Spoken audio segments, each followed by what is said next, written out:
إن الحمد لله نحمده ونستعينه ونستغفره ونعوذ بالله من شرور أنفسنا ومن سيئات أعمالنا من يهده الله فلا مضل له ومن يضلل فلا هادي له وأشهد أن لا إله إلا الله وحده لا شريك له وأشهد أن محمدا عبده ورسوله صلى الله عليه وعلى آله وأصحابه والتابعين لهم بإحسان إلى يوم الدين وسلم تسليما كثيرا أما بعد.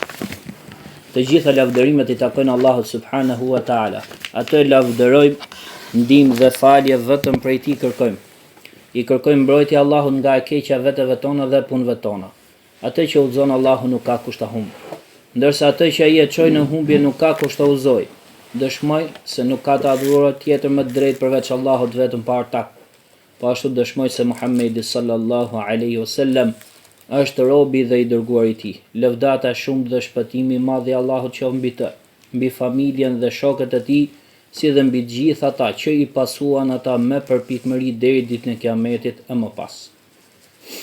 Vëllezër të nderuar, vazhdojmë mësimin në librin Gjunahet e mëdha të Imam al-Dhahabiut Allahu mëshiroft, me shpjegimin e shehut ton të nderuar Sheh Sulejman ar-Ruhailit Allahu e ruaj. Vazhdojmë të jemi në mësimin Gjunahet, në mësimin Gjunahu I dytë I madh mbas shirkut që I bëhet Allahut të lartësuar. Dhe këtu Sheh Sulejman ar-Ruhaili në këtë mësim thot se sot në dashur Allahu do të lexojmë hadithet të cilat kanë ardhur, të cilat I ka përmendur Imam al-Dhahabiu në temën e gjunaheve të mëdhaja edhe pikërisht tek gjunahu I dytë I madh që është vrasja. Vrasja e qëllimt dhe e padrejtë.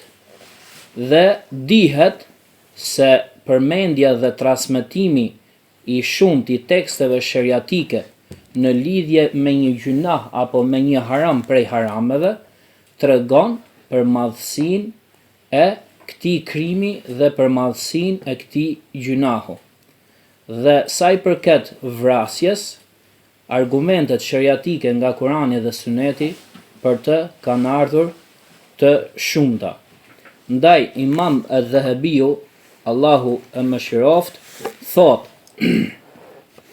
po ashtu ka thënë pejgamberi sallallahu alaihi wasallam, ijtanibu as-sab' al-mubiqat, largojuni 7 gjunaheve shkatruese, dhe përmendi prej tyre vrasjen e njeriu të pafajshëm të cilit e ka ndaluar Allahu I lartësuar që të vritet përveçse me të drejtë. Sheh Sulejman ar-Ruhaili Allahu ruaj duke shpjeguar dhe komentuar këtu thot se ky hadith është hadith I sakt, të cilin e ka transmetuar Imam Buhari dhe Muslimi, dhe këtë hadith e kemi përmendur edhe në mësimet e kaluara. Dhe kjo tregon, ky hadith tregon se vrasja është prej më të mëdha e gjunave të mëdha. Prej më të mëdha të gjunave të mëdha. Dhe prej gjunaheve shkatruese dhe rënuese të njeriut ose të atij personi që e kryen një vepër të tillë të shëmtuar. Pastaj thot Imam al-Dhahabiu Allahu mëshiroft, po ashtu pejgamberi sallallahu alaihi wasallam është pyetur se cili gjuna është më I madhi. Dhe pejgamberi sallallahu alaihi wasallam ka thënë që ti bësh Allahut të barabartë dhe shok duke e ditur se ai të ka krijuar ty. Pastaj është pyetur dhe është thënë, po pastaj cili është më I madhi? Ai ka thënë që ti të vrasësh fëmijën tënd nga frika që ai të ushqehet me ty. Pastaj ata I thanë, po pastaj cili është? Ai tha që ti të bësh imoralitet me bashkëshortën apo gruan e komshiut tënd.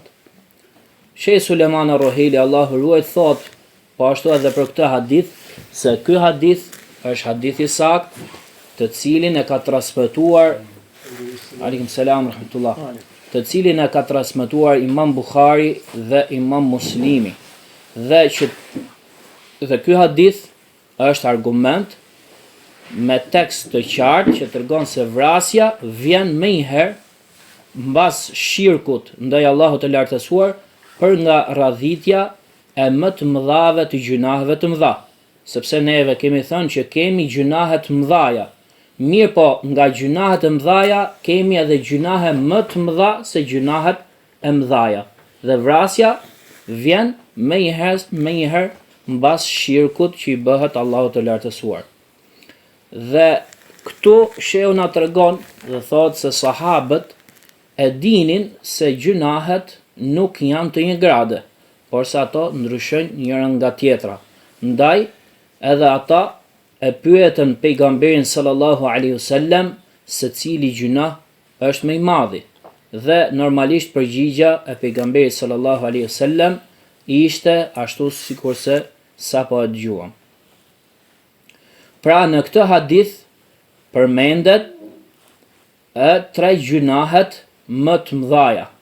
Dhe ato janë shirku, e para është shirku që i bëhet Allahut të lartësuar. E dyta është vrasja e qëllimt dhe e padrejtë e njeriu të pafajshëm dhe të mbrojtur. Ndërsa e treta është imoraliteti. E treta është imoraliteti dhe Allahut i kërkoj mbrojtje nga çdo e keqe. Këtu në këtë hadith pejgamberi sallallahu alaihi wasallam përmend gjunahun më të madh dhe më të shumtuar të çdo lloji. Pra, sa i përket shirkut, përmend kush është më i shumtuari. Sa i përket vrasjes, përmend se cila është më e madhja dhe më e shumtuara. Dhe sa i përket imoralitetit, cili lloj moraliteti është më i shumtuar. Që të gjitha janë të kërcënuara me zjarr, porse edhe brenda vet llojit të gjunaheve, ato ndryshojnë, nuk janë të një grade. Ndaj që vrasja apo krimi, vrasja më e madhe dhe më e shumtuar dhe forma më e shumtuar e tij është, sikurse përmendi pejgamberi sallallahu alaihi wasallam, që njeriu të vrasë fëmijën e vet nga frika se ai do të ushqehet bashkë me të. Pra, frika e varfërisë. Dhe kjo formë është prej formave më të shumtuara të vrasjes së qëllimt dhe të padrejtë. Pra, që babai të kryej një vepër të tillë ku prej zakonit të tij është që ai e don fëmijën e vet dhe ka dëmshuri për fëmijën e vet. Dhe ai e bën pra një vepër të tillë, e vret fëmijën e vet nga frika se ai do të haj apo do të ushqehet bashkë me të. Dhe vret fëmijën e tij i cili është i vogël, i cili është i dobët dhe që nuk posedon për veten e tij asgjë. Pra ai nuk ka mundësi dhe fuqi që ta mbrojë veten e tij. Dhe këtë babai e bën nga frika e varfërisë dhe nga frika që se ai do të ushqehet bashkë me të.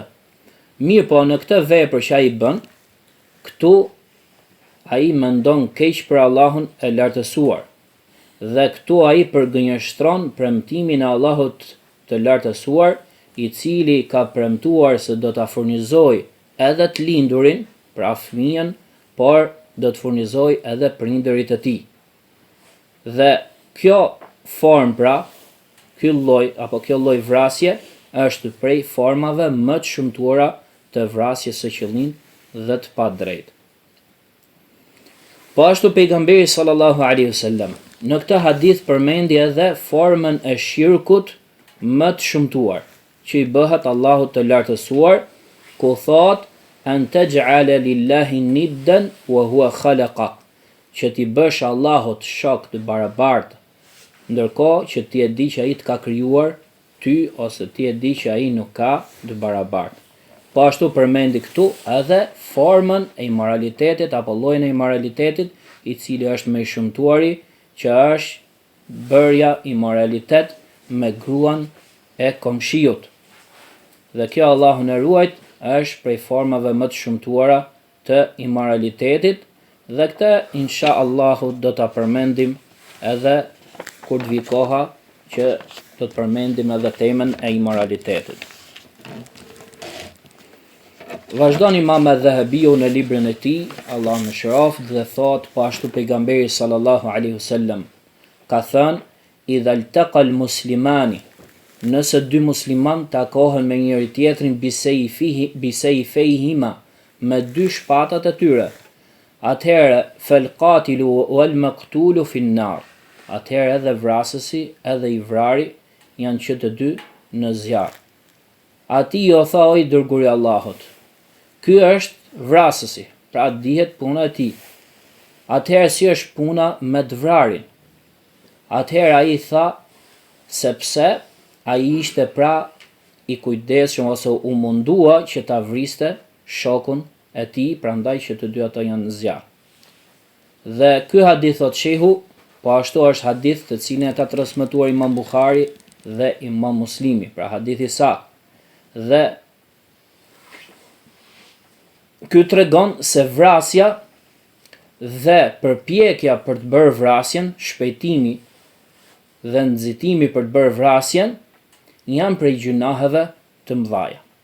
Ndaj, ai person i cili bën një vrasje, atëherë ai ka bërë një gjunaf prej më të mëdhave të gjunaheve të mëdha. Po ashtu edhe ai i cili përpiqet për të bërë një vrasje, por se nuk arrin që ta realizojë atë, atëherë edhe ky ka rënë në një gjuna prej gjunaheve të mëdhaja. Nga se në hadith ka ardhur paralajmërim i rënd për dënim me zjarr të vrasësit i cili e ka vrarë pra shokën e tij. Por edhe për të vrarin, i cili ka vdekur pra, që është vrarë, i cili donte dhe u përpoq që ta vriste shokun e tij, si dhe u mundua që ta vriste shokun e tij, vetëm se vrasësi në këtë rast ja kaloi atij dhe i parapriu u tregua më i fortë ose më i shkath. Pra, thot shehu, ajo që është për qëllim këtu o vëllezër, është se ai i cili vret ose lufton armiqësisht dhe pa drejtësisht. Pra në këtë hadith futet ai i cili lufton dhe vret pa drejtësisht dhe armiqësisht. Dhe nuk është për qëllim ai njeri i cili e vren, qoftë edhe një musliman tjetër apo dikë tjetër, duke mbrojtur veten e tij. Ndaj thot, nëse një musliman i sulet dhe dëshiron që t'i shkaktoj dëm apo t'a vrasi një musliman tjetër, pra dëshiron që t'a vras atë dhe e nxjerr armën e tij për t'a vrarë atë, atëherë muslimani i cili e nxjerr armën e tij për të mbrojtur veten e tij dhe për të larguar këtë padrejtësi që i bëhet ndaj tij, atëherë ky nuk futet te ky hadith, pra nuk kërcënohet me zjarr. Madje është e lejuar që muslimani, domethënë, ta mbrojë veten e tij dhe ta largoj padrejtësinë ndaj vetes së tij. Prandaj thot shehu që nëse dikush dëshiron që të cënojë nderin e një muslimani, apo që nderin e muslimanit, dhe ai nuk ka mundësi tjetër që ta mbrojë veten e tij përveç se duke e nxjerrë armën dhe duke e vrarë atë apo duke luftuar atë. Pra, dikush i vjen, është i padrejt, don që ta vrasë atë, t'i marri gruan apo t'i rrëmbej vajzën, atëherë ai nuk ka mënyrë tjetër vetë se të luftojë dhe ta vrasë atë, atëherë këtu ky nuk futet te ky hadith, përkundrazi obligohet dhe ligjësohet për atë që ta mbrojë veten e tij, nderin e tij, pasurinë e tij dhe fëmijët e tij nga ky njeri i padrejt i cili dëshiron që t'ja marrë jetën apo pasurinë e tij padrejtësisht. Pra, i tilli nuk futet në këtë hadith. Kush është ai që futet në këtë hadith? Thot, janë ato dy musliman të cilët e takojnë njëri tjetrin dhe kanë qëllim që ta vrasin njëri tjetrin. Atëherë si vrasësi ashtu dhe i vrari që të dy janë të kërcënuar do të futen me zjarr, sepse edhe i vrari në këtë rast, edhe ai kishte qëllim që ta vriste atë, vetëm se u tregua më i paaft në krahasim me vrasësin. Atëherë këtu shumë prej dietarëve kanë thënë se ai i cili vendos me zemër dhe bën jetë për të vrarë dikë, edhe nëse nuk bën asnjë lloj përpjekje për të realizuar këtë vrasje, vetëm thjesht fakti që ai e vendos dhe bën jetë me zemrën e tij për një vrasje, atëherë ai ka rënë në një gjuna prej gjunaheve të mëdhaja. Pra thot, ai që ka vendosur, ka bërë jetë, dhe jo e ka menduar, vetëm thjesht fakti që ka bërë jetë, që të vrasi një musliman, thjesht ai që vendosmëria që ka ai tek shumë prej dietarëve, ky është gjuna prej gjunaheve të mëdhaja. Ndërsa, nëse ai e vendos me zemrën e tij dhe përpiqet dhe mundohet që ta realizojë këtë vrasje, atëherë kjo është akoma më e madhe se e para. Është akoma më e madhe se e para, edhe nëse ai nuk e realizon vrasjen. Ndërsa, nëse dikush e vendos me zemër dhe bën jetë me zemrën e tij që të vrasi dikë, dhe përpiqet dhe mundohet që ta realizojë këtë vrasje, pastaj e realizon këtë vrasje, atëherë kjo është gjuna shumë i madh, thotë që akoma edhe më rënd dhe futet tek më të mëdhat e gjunaheve të mëdhaja. Mirë po, nuk është të thënë që dënimi i atij personi që nuk është të thënë që dënimi i atij personi që e ka vendosur me zemër, ka bërë jetë që të bëjë vrasjen, nëse Allahu dëshiron që ta dënojë atë, të jetë njësoj me dënimin e atij personi që e ka vendosur me zemrën e tij për të bërë vrasjen dhe është munduar për ta realizuar këtë vrasje.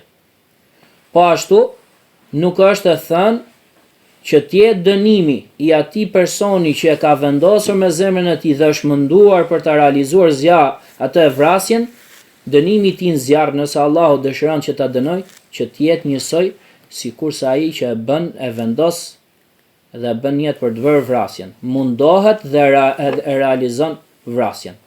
Pra nuk është e thënë që dënimi i tyre të jetë i njëjtë. Por megjithatë, që të gjithë këto janë të kërcënuar me zjarr dhe se do të futen në zjarr, sepse në fundit janë gjunahe të mëdhaja. Thotë Imam Adh-Dhahabiu, Allahu mëshiroft, po ashtu pejgamberi sallallahu alaihi wasallam ka thënë: La yazalu al-mar'u fi fushatin min dini, ma lam yatanadda bidamin haram. Thot, vazhdon të jetë besimtari, si të thuash i lirë në fenë e tij, pra vazhdon të ketë shpresë për falje dhe shpresë për shpëtim, për aq kohë sa nuk prek një gjak të ndaluar, pra për aq kohë sa nuk vret një njeri të pafashëm, pra vazhdon të jetë në hajër. Kanë ardhur dhe transmetime të tjera në lidhje me këtë hadith, thot ma lam yatanadda bidamin haram, pra aq kohë sa ai nuk përlyhet me gjak të ndaluar, pra të pafashëm. Dhe të gjitha kanë të njëjtin kuptim. Të gjitha kanë të njëjtin kuptim. Dhe kuptimi i hadithit në përgjithësi është se besimtari vazhdon të jetë pra në rrugë të hajrit, në fenë e tij, duke bërë vepra të mira dhe duke u përpjekur që të bëjë vepra të mira, por edhe nëse ai bën gjuna, edhe nëse bie në gjuna, atëherë ai pra vazhdon të ketë shpresë, përveç se nëse vepron këtë krim të shëmtuar që është vrasja e qëllimt dhe pa drejt. Pra, vazhdon të jetë hajër deri në momentin që ai bën një vrasje. Në momentin që ai bën një vrasje me pa drejt dhe të qëllimt, atëherë ndërpritet hajri prej tij. Madje këtë njeri e kontrollon vetja e tij. Nuk është ky që e merr vetën kontroll, porse është vetja e tij që kontrollon këtë. pra epshi dhe tekat e tij. Madje ky njeri vazhdon pastaj i drejtohet vetëm të keqes. Madje thot bëhet si thuash i jepet pas të keqes, ndërsa bëhet i avasht në bërjen e veprave të mira. Dhe ka transmetuar Ebu Daudi, Allah më shëroft, po ashtu edhe Tabarani, Allah më shëroft, që të dy nga Abu Darda radhiyallahu anhu, i cili ka thënë i dërguari Allahu sallallahu alaihi wasallam, vazhdon besimtari të jetë duke ecur, ose vazhdon besimtari të ecë në rrugën e drejtë dhe të mirë, dhe të jetë vepër mirë për aq kohë sa ai nuk prek pra një gjak, apo nuk vret një njeri të pafajshëm. Dhe nëse ai e bën një gjë të tillë, atëherë ndërpritet dhe shkatrohet. Këtë hadith e ka saktuar Sheikh Al-Albani, Allahu e mëshiroft. Dhe kuptimi është që besimtari vazhdon të ketë sukses në bërjen e veprave të mira. Vazhdon që të shpejtoj në bërjen e veprave të mira për aq kohë sa nuk vret një njeri të pafajshëm. Nëse ai vret një njeri të pafajshëm, atëherë ndërpritet hajri prej tij, përveç se nëse ai pendohet. Disa prej dietarëve kanë thënë se kuptimi i hadithit që ka transmetuar Imam Buhari, Allahu më shëroft, është se besimtari vazhdon të jetë pra në lehtësi dhe në rrugë të gjerë në fenë e tij, pra që të ketë shpresë në fenë e tij, edhe nëse ai bën gjunahe, po bën gjunah, vazhdo të ketë shpresë dhe të jetë në hajër. Pse?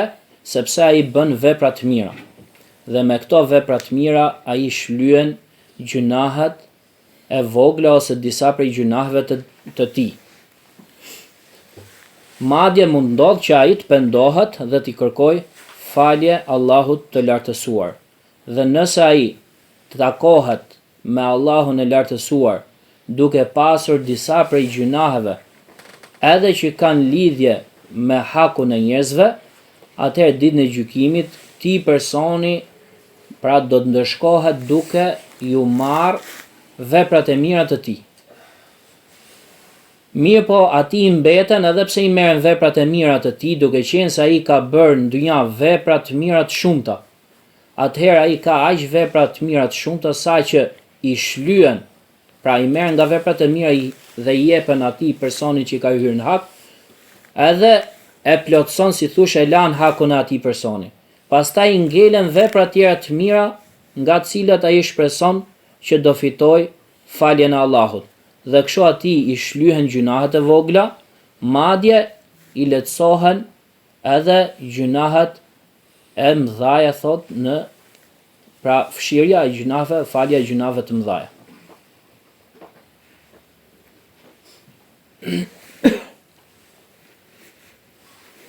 Mirë po, thot, kjo vazhdon për aq kohë sa ai nuk vret një njeri të pafajshëm.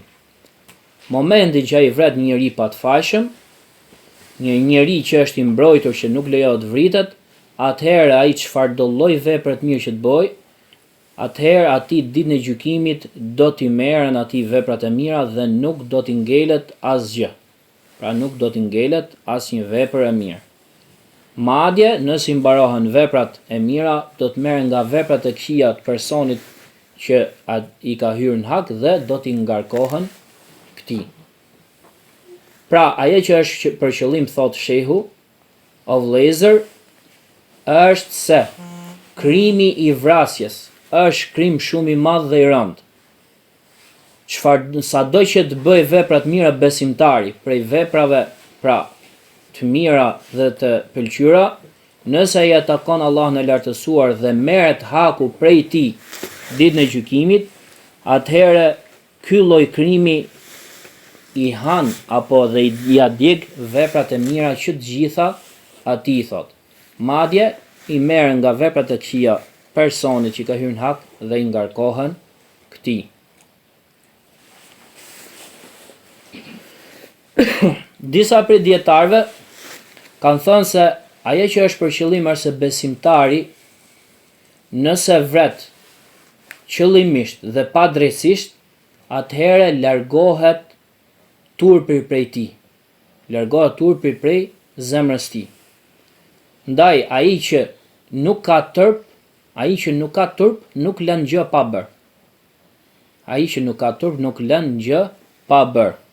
Prandaj thuhet në një shprehje idha lam tastahi fasna' ma shit. Nëse s'ke turp, bëj çfarë të duash. Prandaj ai i cili nuk ka turp, atëherë ai nuk mendohet dy herë për ta vepruar një vepër të keqe dhe të shëmtuar.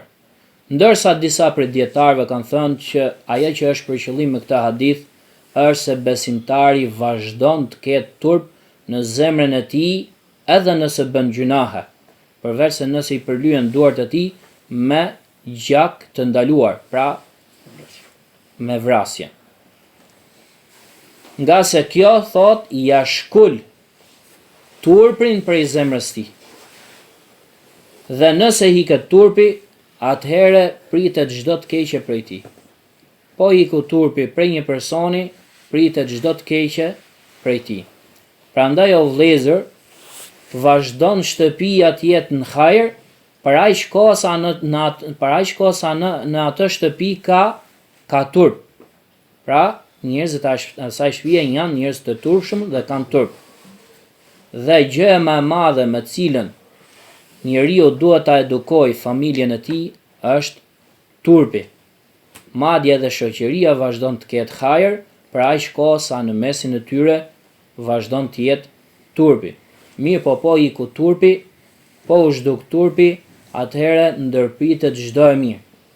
Madje njerëzit do t'i drejtohen të keqes dhe Allahu na ruajt nga gjendja e keqe. Atëherë kjo tregon se vrasja e qëllimt dhe pa drejt është prej më të mëdhave të gjunaheve të mëdha mbas shirkut.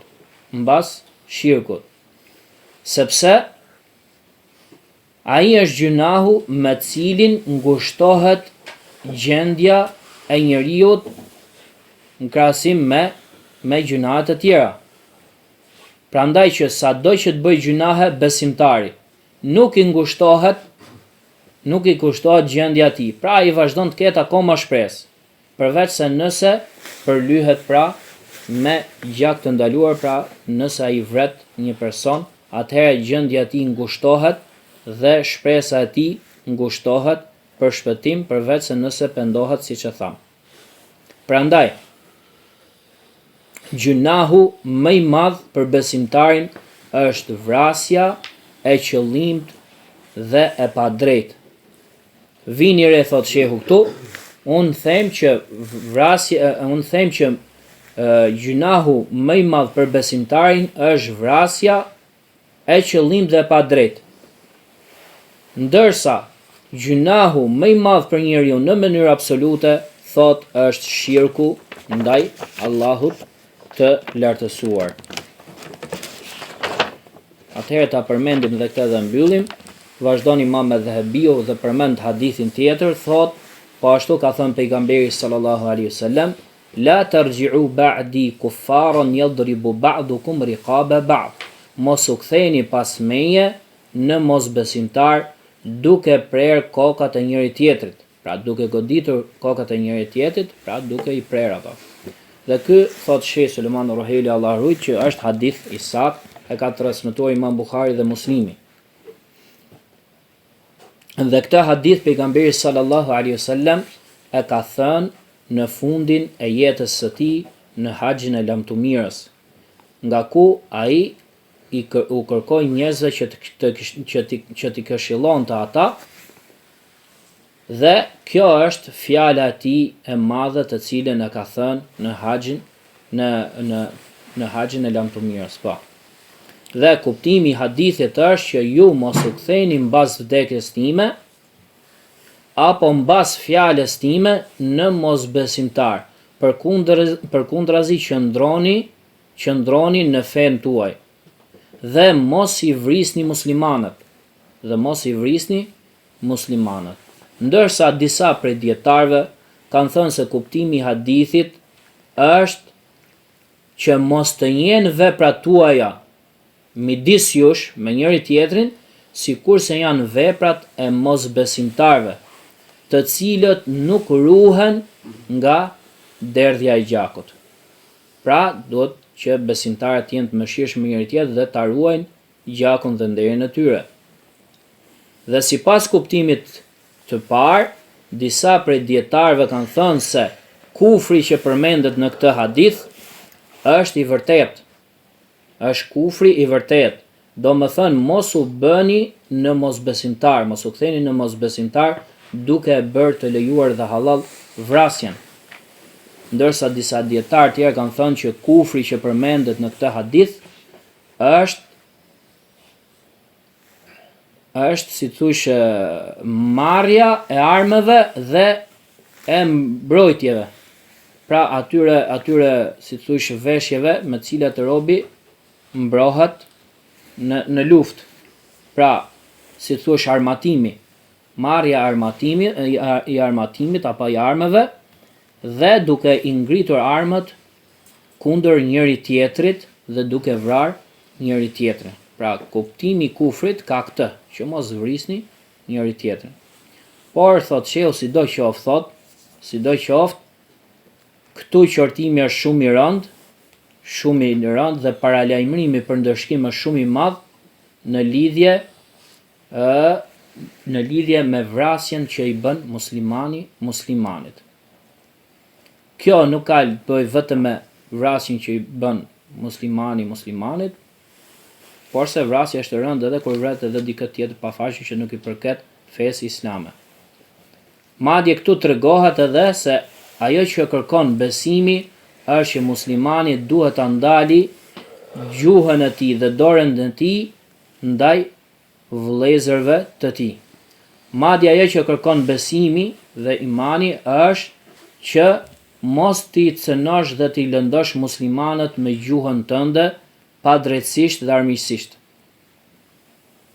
As mos ti dëmtosh muslimanët me dorën tënde.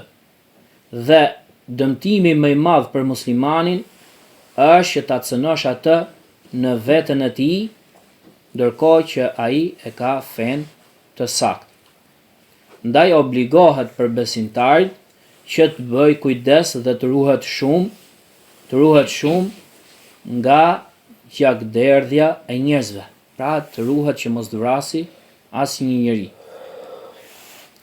Dhe nga gjërat të cilat njerëzit neglizhojnë shumë sot është bërja tekfir, pra shpallja e qafir e njerëzve, e besimtarve, i cili i të çon tek vrasja. Pra në momentin që dikush bën tekfir, e shpall dikë që ai është mosbesimtar, atëherë kjo bën që të hapet edhe dera e vrasjes. Nga se sot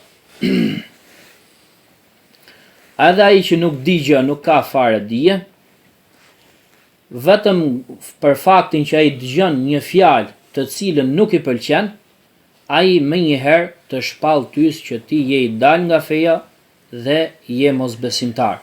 Pra je mosbesimtar. Dhe kjo në realitet thot shehu është rrezik shumë i madh për robin. Sepse kush i thot, siç ka thënë pejgamberi sallallahu alajhi wasallam, men qala li akhihi ya kafir faqad ba'a biha ahaduhuma. Kush i thot vllajt e tij o mosbesimtar o kafir, pra o mohues, atëherë ajo bie tek njëri prej tyre.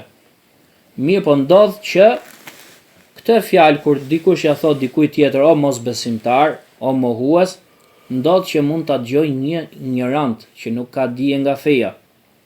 Dhe kështu ai moment që dëgjon këtë fjalë, shkon dhe e vret personin të cilit pra dikush tjetër i tha që është mosbesimtar.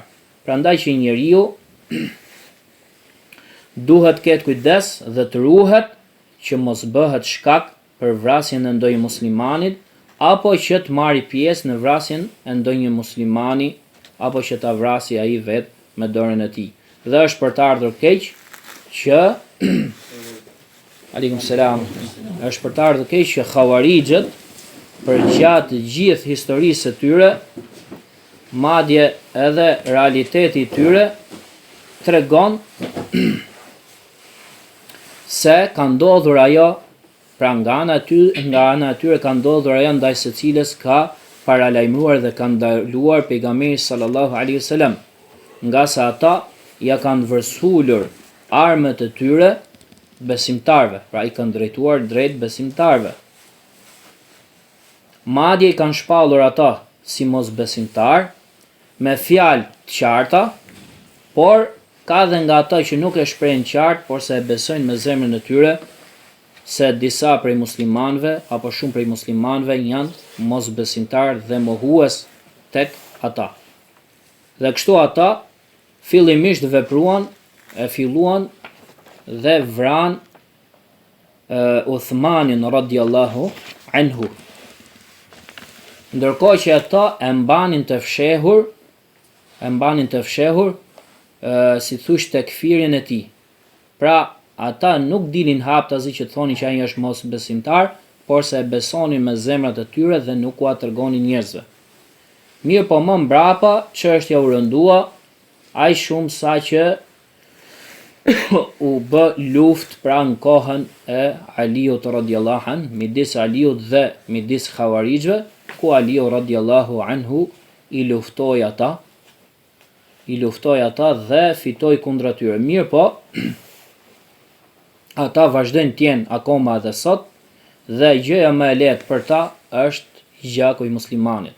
Pra nuk e kam problem që ata ta vrasin muslimanin, madje ata kur kalojnë pranë ndonjë deri që i takon çifutëve, thot shehu, dhe ndonjëri prej tyre mund ta vrasi derin, atëherë kjo gjë bëhet e madhe në vetët e tyre. Pra shikojnë si diçka të rëndë, si e vrave ti derin e çifutit.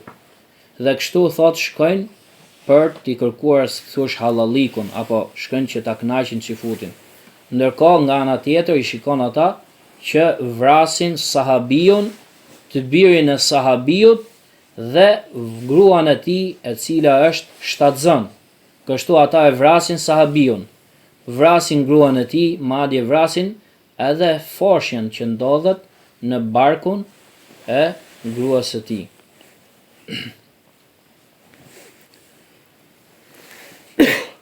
Thot shehu pashallahun, thot vazhdon ketë hajër për besimtarin për aq kohë sa e shikon atë që ndalet nga cënimi dhe lëndimi dhe dëmtimi i besimtarve. Pra ka hajër për aq kohë sa ai e ndal veten nga lëndimi i tyre. Ndaj nëse e shikon dikë që e lëshon pra që i lëndon apo i dëmton besimtarët, atëherë dije se ai ka marrë tatpjetën. Dhe Allahu e di thot se në cilën grop prej gropave ai do të përfundojë. Prandaj o vëllezër, gjë e më e madhe me të cilën neve edukojmë vetët tona është që të mos i dëmtojmë besimtarët as me gjuhën tonë dhe as me dorën tonë. Me kaq që mbyllim edhe vazhdojmë pjesën tjetër mësimin e ardhshëm. Wa sallallahu ala nabina Muhammad wa ala alihi wa sahbihi ajma'in.